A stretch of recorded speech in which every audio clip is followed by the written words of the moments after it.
pledge allegiance to the flag of the United States of America and to the republic for which it stands, one nation, under God, indivisible, with liberty and justice for all. Duke Cunningham never moved off the boat. He just stayed on the boat. So in that transaction, Duke had another $400,000, and his friend was short $500,000. So on those two equations, Duke Cunningham made $1.2 million, and his friend lost $1.3 million. Totally legal. Totally legal. You can sell boats, you can make contracts to rent to people, you can do whatever you want. Totally legal. Now, the funny thing is, though, he really wasn't out $1.3 million because Duke Cunningham got him a $16 million grant, non-competitive bid grant, so he actually was ahead $14.7 million once that grant went through.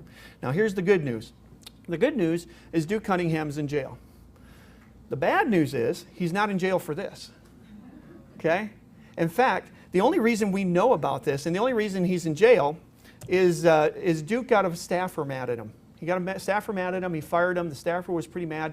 The staffer got a hold of his emails and sent an email that Duke had written to his friend. He sent it to a reporter in San Diego, and Duke in that email said, I want you to buy my house for this, I want you to buy my yacht for this, and in exchange I'll get you the grant. So the reason he's in jail is because he put it in writing, okay, number one, and number two, he got a staffer mad at him. Now think about this, if that staffer never got mad, if Duke never put it in writing, it was just a verbal agreement, we never would have known about this. He would still be in Congress today, probably campaigning for campaign finance reform laws. Okay? So that's the main point I want to show you, is that it doesn't matter what law you make, if there's a financial incentive around it, you're going to find a way to get it. And whenever you have this experience, you're going to start having this experience. Now you know this story. This is what happens to me all the time. I pick up the paper and I read, oh, Michelle Obama had a job at a hospital in Illinois, and she was getting paid $350,000 a year. Huh. And then when she left, they replaced her with somebody making $39,000 a year. Huh. Oh, that's a Duke Cunningham story, right? Now that I know this story, I get that story. You're going to have that same experience now. As you're listening to the news over and over again, you're going to hear things like this, and you're going to go, oh, that's a Duke Cunningham story. Now I want to give you an Alan Mollahan story to take with you. Okay, Alan Mollahan would never think of selling his home for more than it was worth, or selling a yacht for 3 times the value, because up until this current Congress, Alan Mollahan was the head of the Democratic House Ethics. He was the head Democrat on the House Ethics Committee. So he would never think of doing something like that. However, this was really interesting. Back in 2004, it was reported that Alan Mollahan had a $6 million earmark inserted into the appropriations bill for something called the Vandalia Heritage Foundation. Alan is from Vandalia, West Virginia. That's his hometown. And Vandalia Heritage Foundation was set up to promote downtown Vandalia. Nice goal, nice foundation, except when you look at the paperwork, guess who the founder and director is of the Vandalia Heritage Foundation? Alan Mollahan himself.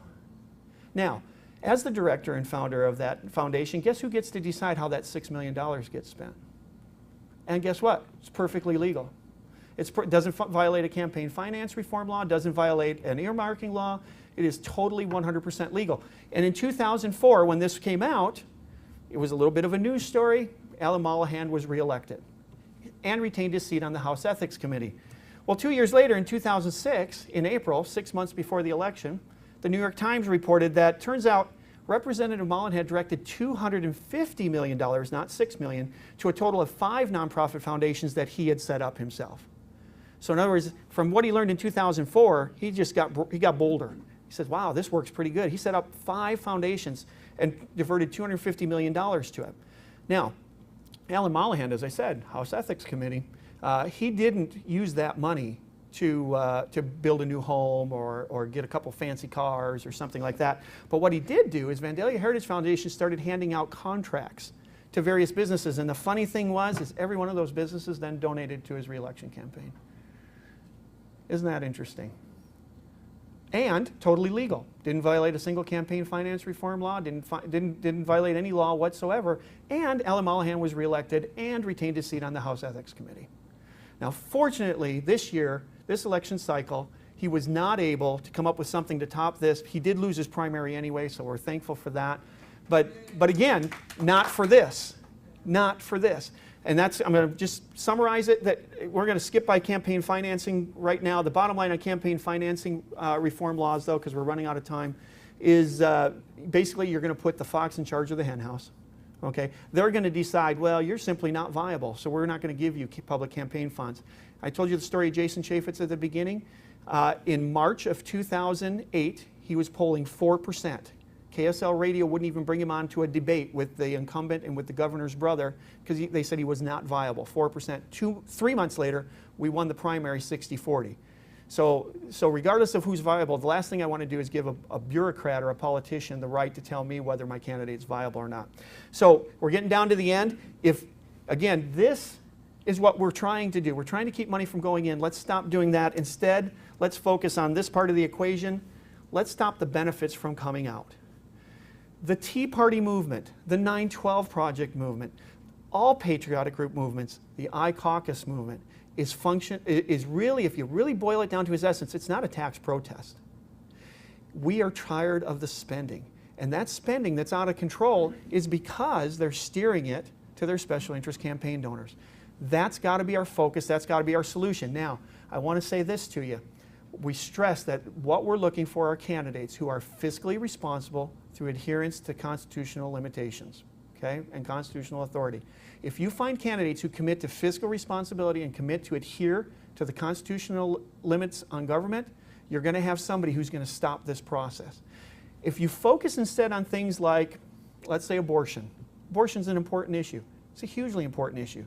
But if you put somebody in, Chris Cannon and Bob Bennett, the senator that I just showed you that we got out of Utah, and Chris Cannon, who Jason Chaffetz got out, if you put them in, they were both against abortion. But when they play these games, they're funding the other side. And I showed you how the other side is getting $5 million in National Council of almost all of Planned Parenthood's money is coming from the federal government. Okay? And so until you get them to stop handing the benefits out, you can't focus on the social issues. We need fiscal responsibility through adherence to limits of constitutional authority.